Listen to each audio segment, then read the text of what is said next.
Good afternoon. It's Thursday, the 23rd of April, and it's the two wise birds that are with you again. I'm Dr. Jane Lelean, business coach and trainer from the Institute of Dental Business, and I'm with Sue Boynton, and I'll let Sue introduce herself. Hi, and I'm Sue Boynton. I'm a dentist and I'm a dental-legal consultant.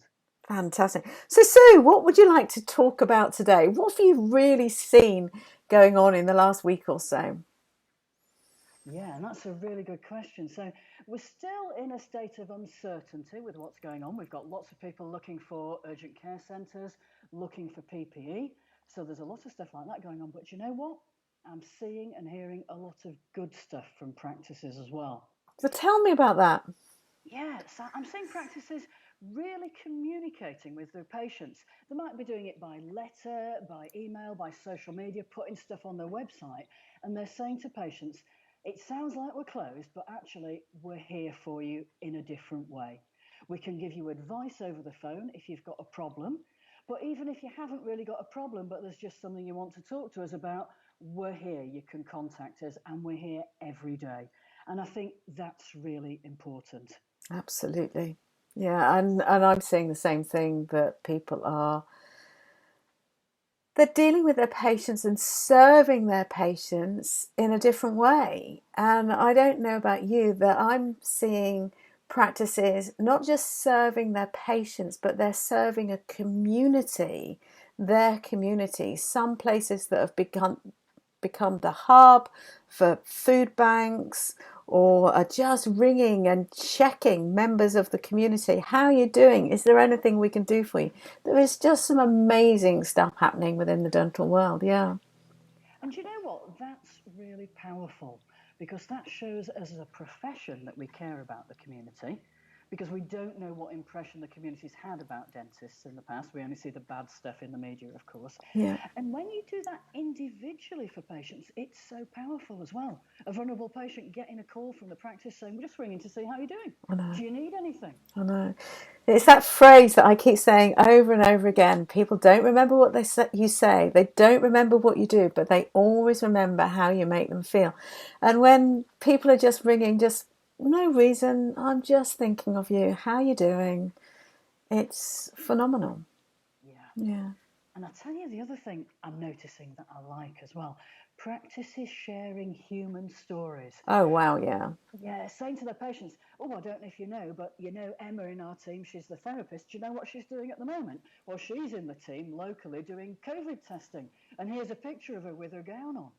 That's really good because patients want to know what dentists and their teams are doing. I know, absolutely. And I think that there are so many dentists that are doing so much good stuff. And yet, if you read the media will make out that we're sitting around twiddling our thumbs doing nothing. And that's so untrue. Yeah. We're doing some amazing stuff. We're just not doing, well, most of us are not doing conventional dentistry. Yeah. But yeah, it's different. And teams as well.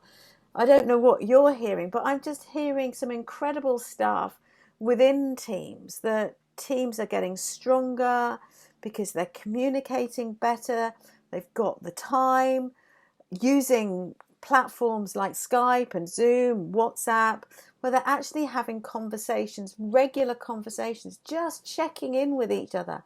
How are you doing today? How can And I help you? How can I support you? What can we do that's going to make things better today, but also for when we return? And I think that's right, because imagine you're a team member by yourself at home, you've got this uncertainty, what's happening now, what's happening with your job in the future, and someone from the practice rings and says, I'm just checking that you're okay. I don't want you to do anything, I don't need you to do anything, but how are you and your family doing? We know you've got the challenges. And it's the same for the patients and the public. They want to know that some of the people who are at home have got exactly the same challenges that they have with homeschooling, with teaching, with looking after people and shopping for them. You know, it humanizes us all the same. And I think that's so important. Because that's it. We are basically all the same, aren't we? We've got the same fears, the same worries. We're in the same situation. And it's not about the situation, it's about how we respond. And I think that's leadership. It's just by demonstrating that in spite of everything, we can see the opportunities. We can show love, care, compassion. We can be human. And that inspires people to come out of that fearful way. Yeah. So I think that's the message from today as well. We're all human. We can all inspire people, and we can be inspired by other people as well. Yeah. So just out of curiosity there, so what are you specifically going to do this weekend to put into practice what we're talking about here? Oh, I'm going to do more of what I'm already doing. So I'm already doing lots of work for the food bank round here, which is twice as busy as it normally is. Yeah. And we're in Holmfirth in Yorkshire. Yeah. I'm contacting everyone that I know just to check in that they're okay. Yeah. And you get some really nice responses. Oh, thanks for checking out. It's glad to know you're thinking of us. Yeah. That's what I'm doing. How about you? Well, I'm doing more of the same. I'm looking after my mother who's shielded. I've made a commitment that I'm going to feed the terrace that I'm living with vegetables for this summer. So I'm working hard on that. And I have got loads of vegetables and seeds that will be left over. So I'm going to do a pop-up plant sale, and I think I'm going to put all the proceeds to probably something like the Ben Fund to support those dentists that are struggling. And I'm involved in our local village, the neighbourhood. I call it the neighbourhood watch, but it's very different from the previous neighbourhood watch. But yeah, so yeah. So some good stuff. Absolutely. Brilliant. Well, fantastic, Sue. Let's catch up again next week. And and in the meantime, for all of those that you're watching, please like and share. And if you've got a question for either Sue or I, just get in touch and stay at home, stay safe, stay healthy, stay happy. Absolutely. Bye. Bye.